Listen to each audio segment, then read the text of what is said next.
Investidor que previu a crise do subprime em 2008 alerta que superbolha financeira está prestes a explodir.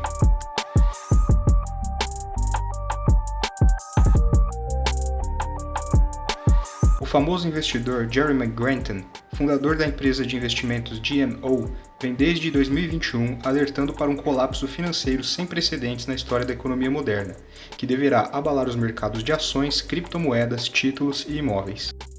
Grantham lançou um relatório aos seus clientes avisando sobre os perigos de investir em mercados de risco neste momento, que, segundo ele, é a fase final de uma superbolha financeira.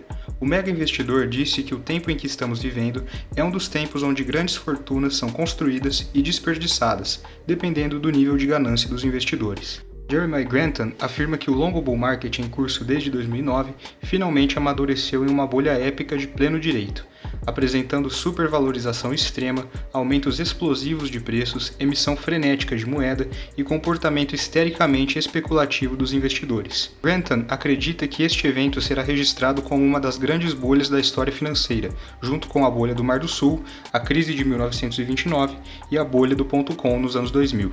Grantham vem alertando sobre o estouro da bolha desde o início de 2021, e até então nenhum evento dramático a este nível ocorreu, visto que é muito difícil prever com exatidão quando o estouro ocorrerá, de modo que uma diferença de alguns meses ou até um ano é considerada tolerável. No ano de 2021, o S&P, índice de valor de mercado das 500 maiores empresas de tecnologia dos Estados Unidos, subiu 27%, e o índice geral da Nasdaq 21%.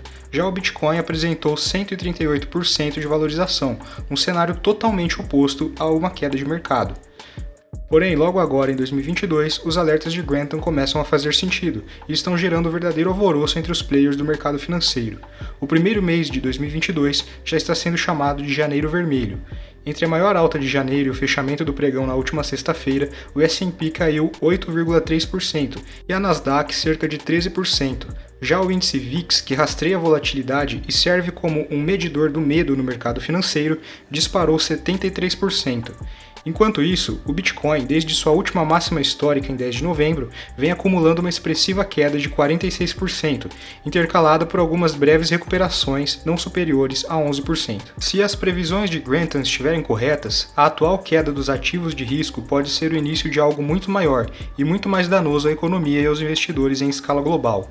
Em um documento direcionado aos seus clientes datado de 20 de janeiro, Grantham escreveu que a bolha no mercado de ações que ele identificou em 2021 evoluiu para uma superbolha e agora engloba títulos, imóveis e também commodities, diz Grantham. Abre aspas. O que é novo desta vez, e apenas comparável ao Japão na década de 1980, é o perigo extraordinário de adicionar várias bolhas juntas, como vemos hoje com 3 classes e meia de ativos borbulhando simultaneamente pela primeira vez na história. Fecha aspas.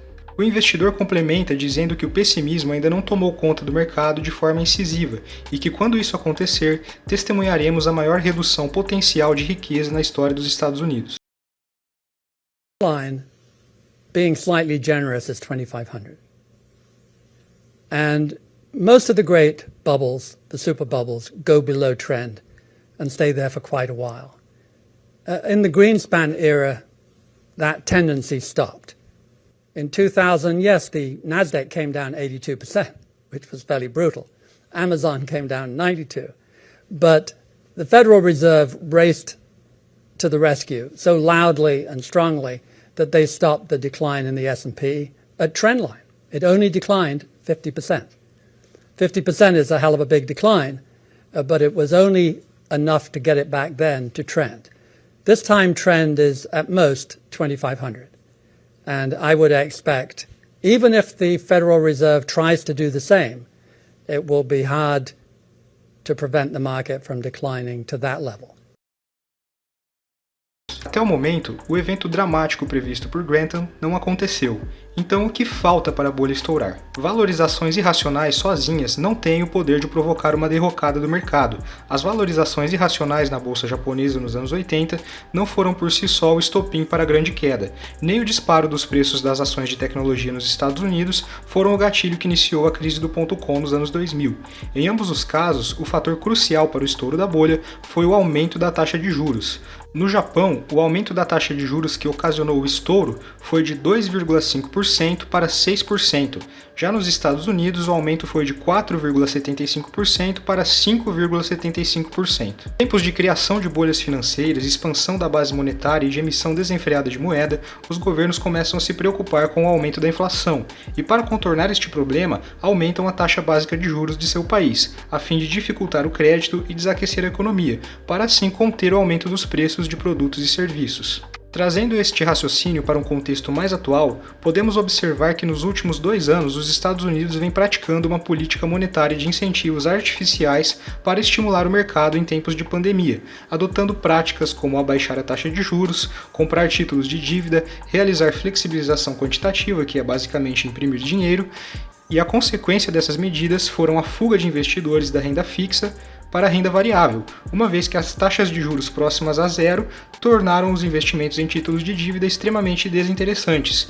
Os investidores preferiram se arriscar na renda variável, que prometia retornos melhores, ocasionando assim uma valorização do mercado de ações em plena crise sanitária. Outra consequência das políticas monetárias americanas foi o aumento da inflação, pois as baixas taxas de juros incentivaram o crédito e pessoas passaram a pegar dinheiro emprestado com mais facilidade, acarretando em um aquecimento da economia e aumento dos preços frente à forte demanda gerada. Este aumento de preços também se deve às políticas de flexibilização quantitativa e emissão de moeda do Federal Reserve, Banco Central americano. A inflação americana está chegando a números alarmantes e o Federal Reserve já vem há um certo tempo sinalizando um aumento da taxa de juros. Na última quarta-feira, dia 26 de janeiro, o Fed realizou uma importante reunião para decidir sobre o aumento dos juros. De acordo com a atualização de política monetária divulgada após a reunião do dia 26, a instituição manteve as taxas no intervalo de 0 a 0,25% por enquanto. Entretanto, o presidente do Federal Reserve, Jerome Powell, disse em coletiva de imprensa que a primeira alta de juros deve ocorrer na reunião do mês de março, indicando que pretende sim aumentar os juros no futuro próximo. O fim dos estímulos econômicos governamentais pode deixar as empresas americanas em maus lençóis, escancarando seus problemas e diminuindo seu valor de mercado. Ao mesmo tempo, que um aumento significativo da taxa de juros pode acarretar em uma migração de investidores da renda variável para a renda fixa, considerada mais segura. Essa saída de investidores da renda variável pode derrubar ainda mais o preço dos ativos e iniciar o estouro da bolha. A reunião do Federal Reserve e a coletiva de imprensa de Jerome Powell deixou o mercado em polvorosa e quedas expressivas já estão ocorrendo como antecipação do que está por vir. Apesar de todos os sinais, vale ressaltar que, em se tratando de mercado financeiro, nada é uma certeza. O próprio Jeremy Grantham vem alertando sobre um colapso na bolsa desde 2011, que desde então não ocorreu. Em 2015, Grantham praticamente garantiu que o mercado já estava maduro o suficiente e que haveria uma queda. Entretanto, no ano seguinte, o índice Dow Jones fechou o ano com uma alta de 13,4%. Segundo Grantham, a única coisa que investidores podem fazer em tempos de incerteza como agora é medir suas ações com cuidado, para ter algum controle sobre como serão lembrados, como vencedores ou vencidos. Obrigado pela audiência. Se você gostou deste vídeo, deixe seu like para ajudar na divulgação do canal e inscreva-se para receber mais conteúdos como este.